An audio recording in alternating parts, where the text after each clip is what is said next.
Famous south Korean actress किम शेरॉन ने 16 फरवरी 2025 यानी वो डेट जिस दिन बॉयफ्रेंड किम सू यून का बर्थ डेट है उस दिन अपने अपार्टमेंट में डेड पाई जाती हैं। इन्वेस्टिगेशन के बाद जब मर्डर के कोई क्लू एंड एविडेंस नहीं मिलते हैं तो इस डेथ को सुसाइड बता दिया जाता है। किम शेरॉन की डेथ से पूरी के इंडस्ट्री में बवाल मचा है और लोग अब किम शेरॉन के डेथ के पीछे बॉयफ्रेंड किम सू यून को जिम्मेदार बता रहे हैं। जानते हैं पूरी story from starting. Kim Sharon का जन्म 31 जुलाई 2000 में हुआ। 2001 में 1 साल की उम्र में ही किम शेरॉन चाइल्ड कोरियन मॉडल बनी, यानी 1 साल की उम्र में के इंडस्ट्री में एंटर करने वाली किम शेरॉन महज 24 साल की उम्र में ही इंडस्ट्री को अलविदा करके चली गई। 2009 में आई movie a brand new life में किम शेरॉन के रोल ने काफी पॉपुलैरिटी गेन की। इसी मूवी की वजह से किम शेरॉन यंगेस्ट कोरियन एक्ट्रेस बनी जिसे कांस फिल्म फेस्टिवल में इनवाइट किया गया था। उसी रोल के लिए शेरॉन को 2010 में बेस्ट न्यू कमर एट एशियन फिल्म अवार्ड में नॉमिनेट किया गया और शेरॉन ने ब्यूल फिल्म अवार्ड में इसी रोल के लिए बेस्ट न्यू एक्ट्रेस का खिताब भी जीता। 2010 में आई movie the man from nowhere में शेरॉन ने वॉन बिन के साथ काम किया जिसमें उनकी बॉन्डिंग काफी लाइमलाइट में रही। किम शेरॉन के फ्यूनरल में वॉन बिन भी शामिल हुए थे जिन्होंने सालों पहले ही मूवी से संन्यास ले लिया था, लेकिन बॉयफ्रेंड किम सू यून ने ना ही कोई दुख जताया ना ही शेरॉन के फ्यूनरल पर आए, जिससे लोगों का गुस्सा बढ़ने लगा। उस दिन किम सू यून अपने बर्थडे को सेलिब्रेट कर रहे थे और अपनी फोटोज इंस्टाग्राम पे अपलोड कर रहे थे, लेकिन अपने एक्स गर्लफ्रेंड के डेथ रिलेटेड कोई नोट नहीं। बचपन से ही लाइमलाइट में रहने से नुकसान ये होता है कि हर छोटे बड़े कंट्रोवर्सी में शेरॉन का नाम आ ही जाता था। द मैन फ्रॉम नोवेयर के समय वॉन बिन ने शेरॉन को एक महंगा लैपटॉप गिफ्ट किया था, जिसे शेरॉन ने अपने सोशल मीडिया पे डाला तो नेटिजन्स ने शेरॉन को ट्रोल किया कि वो शो ऑफ कर रही, जिस पर शेरॉन ने क्लियर करते हुए ये बताया कि उसका एम शो ऑफ नहीं बल्कि ये शो करना था कि वॉन बिन कितने अच्छे इंसान हैं जो मेरे जैसे न्यू कमर को भी अप्रिशिएट कर रहे हैं। एक इंटरव्यू में रोल के रिगार्डिंग पूछने पर किम शेरॉन ने आंसर करते हुए कहा कि उन्हें किम सू यून काफी अट्रैक्टिंग लगते हैं। किम सू यून भले ही 12 इयर्स बड़े हैं पर वो काफी यूथफुल हैं और उनके साथ रोमांटिक रोल करना चाहती हैं। शेरॉन के इस आंसर की वजह से लोगों ने बहुत क्रिटिसाइज किया कि मैं 17 इयर्स की लड़की ऐसा कैसे बोल सकती है।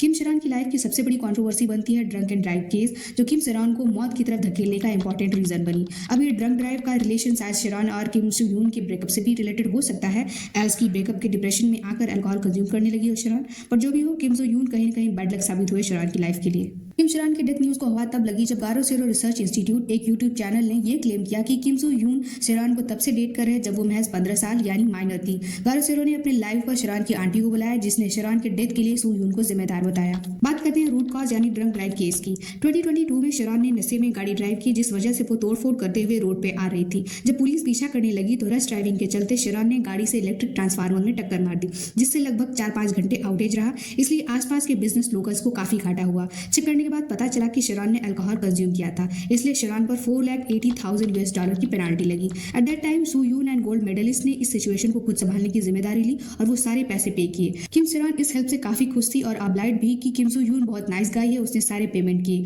सू यून ने तब कोई पैसा भी नहीं मांगा शेरॉन से और इसीलिए शेरॉन चाहती थी कि वो बहुत हार्डवर्क करे और जितना जल्दी हो सके किम सू यून के पैसे वापस कर दे ताकि किम शेरॉन को कोई गिल्ट ना रहे। लेकिन 2024 में शेरॉन को एक नोटिस आता है सू यून की एजेंसी गोल्ड मेडलिस्ट की तरफ से कि वो $480,000 को पे बैक करे एज सुन एज पॉसिबल। इस नोटिस के आने के बाद किम शेरॉन ने सू यून से कांटेक्ट करने की काफी कोशिश की पर किम सू यून ने किम शेरॉन का कॉल रिसीव नहीं किया। परेशान शेरॉन ने अपने कजन के फोन से कॉल किया, फिर भी सू यून अनरीचेबल रहा। कुछ दिन बाद शेरॉन के कजन पर मीडिया का कॉल आने लगा। पता चला कि ये नंबर सू यून ने लीक कर दिया था।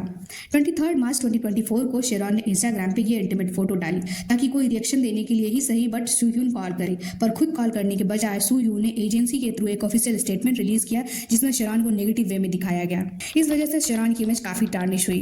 गोल्ड मेडलिस्ट ने डिनाई करते हुए बोला कि इस पोस्ट को पब्लिक करने का शेरॉन का क्या इंटेंशन है हमें इसकी कोई जानकारी नहीं, बट ये दोनों एक दूसरे को डेट नहीं कर रहे। इस स्टेटमेंट के बाद लोग किम शेरॉन को काफी हेट देने लगे। फोटो पोस्ट करने के कुछ ही समय बाद शेरॉन ने फोटो रिमूव कर दी थी, लेकिन रिएक्शन और हेट लगातार मिलता रहा।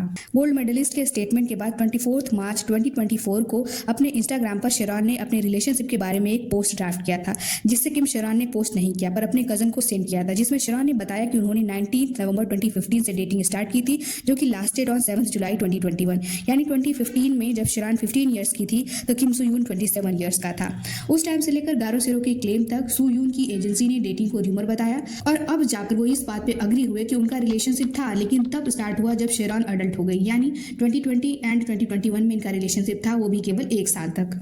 2022 यानी जिस समय ड्रंक ड्राइव केस हुआ उस समय किम शरान ब्लड हाउंड सीरीज पर काम कर रही थी जो कि 2023 में रिलीज हुई। पर ड्रंक ड्राइव केस के बाद किम शरान ने काम बंद कर दिया और पब्लिक के आंखों से छुपी रही। काम न मिलने की वजह से शरान काफी फाइनेंशियल प्रॉब्लम में आ गई थी, जिस वजह से वो कई छोटे बड़े जॉब कर रही थी ताकि पैसे कलेक्ट कर सके, पर काफी बड़ी अमाउंट पे बैक करना था, इसलिए मैनेज करना मुश्किल हो गया था। ड्रंक ड्राइव से जिनको जिनको लॉस हुआ शरान ने पर्सनली सबसे माफी मांगी, पर मीडिया ने तब इस बात को नहीं दिखाया। लेकिन अब जब शरान नहीं रही तो मीडिया ये सारी बातें निकाल रही। इसी पिक्चर को शेयर करते हुए गारो शेरो ने क्लेम किया था कि पिक्चर तब की है जब शरान माइनर थी। इस क्लेम को डिनाई करते हुए गोल्ड मेडलिस्ट ने बताया कि जो टॉप शरान ने पहनी है वो 2019 में ब्रांड ने रिलीज किया और उस समय शरान 19 की थी, यानी वो माइनर नहीं थी। वहीं अब रिपोर्ट्स ये निकल कर आ रही कि इस टॉप की इनिशियल लॉन्चिंग तो 2015 में ही हुई थी और 2016 में ये पिक्चर शरान और किम सू यून ने साथ में ली थी, जो कि प्रूव करता है कि गारो शेरो की क्लेम सही है। वहीं गोल्ड मेडलिस्ट सिर्फ फैक्ट्स को फैब्रिकेट करके सब हाइड करना चाहते हैं। इवन शरान के ड्राफ्टेड पोस्ट भी बताते हैं कि उनका रिलेशन 1 साल नहीं बल्कि 6 साल तक चला, from 2015 to around 2021। Gold medalist ने गारो शेरो को वार्न किया कि वो उसके अगेंस्ट केस करेंगे क्योंकि गारो शेरो फॉल्स क्लेम करके सू यून की इमेज डैमेज कर रहा है। वहीं लोगों से भी अंडरस्टैंड करने की अपील कर रहे हैं, पर गोल्ड मेडलिस्ट का ये पीओवी तब कहाँ था जब वो शरान को पे बैक करने के लिए प्रेशराइज कर रहे थे। शरान ने किम सू यून को एक मैसेज किया था कि वो पे बैक कर देगी, उसे कुछ टाइम दो, उसे जीने दो।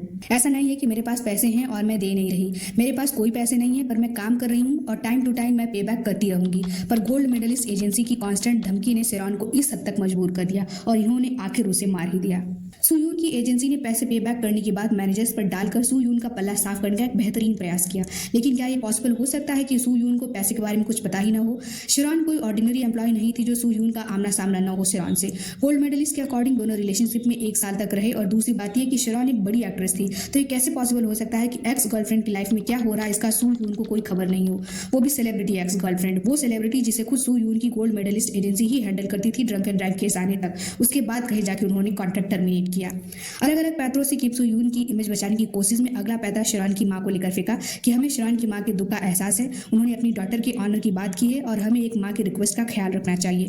हमने अपने दरवाजे शरान की मां के लिए हमेशा खुले रखे हैं, वो कभी भी बात कर सकती हैं। कहीं इस बात से किम सू यून और उनकी एजेंसी शरान की फैमिली को थ्रेट तो नहीं कर रही? गारो शेरो एक नई इमेज पोस्ट करते हुए ये क्लेम कर रहे हैं कि ये इमेज शरान के किचन की है जहां सू यून बेसिन के पास कुछ कर रहे हैं। सू यून की ये इमेज उनके रेप्यूटेड इमेज के लिए काफी अलार्मिंग हो सकती है। इस पिक्चर को पब्लिक करने का इंटेंशन सिर्फ ये बताया जा रहा कि शरान की फैमिली ये बतौर प्रूफ दे रही कि सू यून और शरान का रिलेशनशिप रहा है, वो भी तब जब शरान माइनर थी। शरान की फैमिली की कुछ रिक्वेस्ट है जो वो चाहते हैं कि किम सू यून और उनकी एजेंसी और यूट्यूबर ली जिन हो माने। पहला, किम सू यून ये एक्सेप्ट करे कि उनका रिलेशन तब से था जब शरान माइनर थी और ऑफिशियल अपॉलजी इशू करे। दूसरा, गोल्ड मेडलिस्ट एक ऑफिशियल अपॉलजी मांगे कि उसने शरान को मैनिपुलेट किया उनके रिलेशनशिप को लेकर और उसे झूठा बताया। थर्ड, गोल्ड मेडलिस्ट ये रिकॉग्नाइज करे कि शरान भी उनकी एजेंसी की एक फाउंडिंग मेंबर थी, उसने भी इंपॉर्टेंट रोल प्ले किया है उस एजेंसी के लिए। Fourth, gold medalist content certification and repayment के लिए अपॉलजी इशू करे। Fifth, Lee Jin Ho apology करे कि उसने शरान के अगेंस्ट फेक न्यूज फैलाई जिस वजह से भी शरान काफी डिस्टर्ब रहती थी। वॉन बिन को लेकर ये स्पेकुलेशन भी आ रही कि वॉन बिन खुद सामने से आकर शरान की मदद करना चाहते थे $480,000 डेट को रीपे करने में, पर शरान ने उनकी हेल्प नहीं ली। वॉन बिन ने सू यून से भी कांटेक्ट किया इसके रिगार्डिंग, पर सू यून ने वॉन बिन से पैसे नहीं लिए। किम शरान ने पैसे लेने से मना किया ये तो समझ आता है, पर किम सू यून ने ऐसा क्यों किया? अगर उनकी एजेंसी को पैसे की जरूरत थी तो वॉन बिन को क्यों मना किया? इस बात से क्लियर होता है कि बात पैसे की नहीं थी। किम सू यून शायद किम शरान को एक्सप्लॉइट करना चाहते थे जिसका इंपॉर्टेंट जरिया वो डेट ही था। गोल्ड मेडलिस्ट से पहले शरान बाजी एंटरटेनमेंट एजेंसी के अंडर काम करती थी, पर जब उनके कॉन्ट्रैक्ट पीरियड ओवर होने को आया तो उसे रिन्यू कराने की जगह शरान ने गोल्ड मेडलिस्ट को चुना। उस समय गोल्ड मेडलिस्ट न्यूली स्टैब्लिश थी और शरान काफी स्टैब्लिश्ड एक्ट्रेस थी, यानी गोल्ड मेडलिस्ट उनका फुल पेमेंट भी नहीं कर पाती थी। फिर भी शरान ने उनकी एजेंसी चुनी, यहाँ तक कि एजेंसी पर अपने करियर का पीक टाइम भी दिया, मॉडल्स को ट्रेन भी करती थी। जब 2022 में ड्रंक ड्राइव केस हुआ उस समय किम शरान एंड किम सू यून का ब्रेकअप हो चुका था, बट शरान अभी भी गोल्ड मेडलिस्ट के कॉन्ट्रैक्ट में थी, इसीलिए गोल्ड मेडलिस्ट ने जो भी पेनाल्टी लगी उसे देकर मामला जल्दी से रफा दफा कर दिया और 2024 में जब कॉन्ट्रैक्ट पीरियड ओवर हो गया तो पैसे के लिए नोटिस भेज दी, जो कि किम शरान के लिए अनएक्सपेक्टेड था। आई थिंक किम सू यून ही जिम्मेदार हैं शरान के डेथ के लिए, वरना क्या रीजन था जो शरान ठीक किम सू यून के बर्थडे के दिन ही अपनी जान लेती? आखिर ऐसा क्या हुआ किम सू यून एंड किम शरान के बीच कि किम सू यून शरान को बर्बाद करना चाहता था एंड लास्ट उसने इतना मजबूर कर दिया कि किम शरान ने अपनी जान ही ले ली। किम सू यून काफी एस्टैब्लिश्ड एक्टर है, तो चीजें फैब्रिकेट करना, रिजल्ट को अपने फेवर में करना नो बिग डील फॉर किम सू यून, पर किम शरान को जस्टिस उनके फैंस ही दिला सकते हैं बाय रिजेक्टिंग किम सू यून।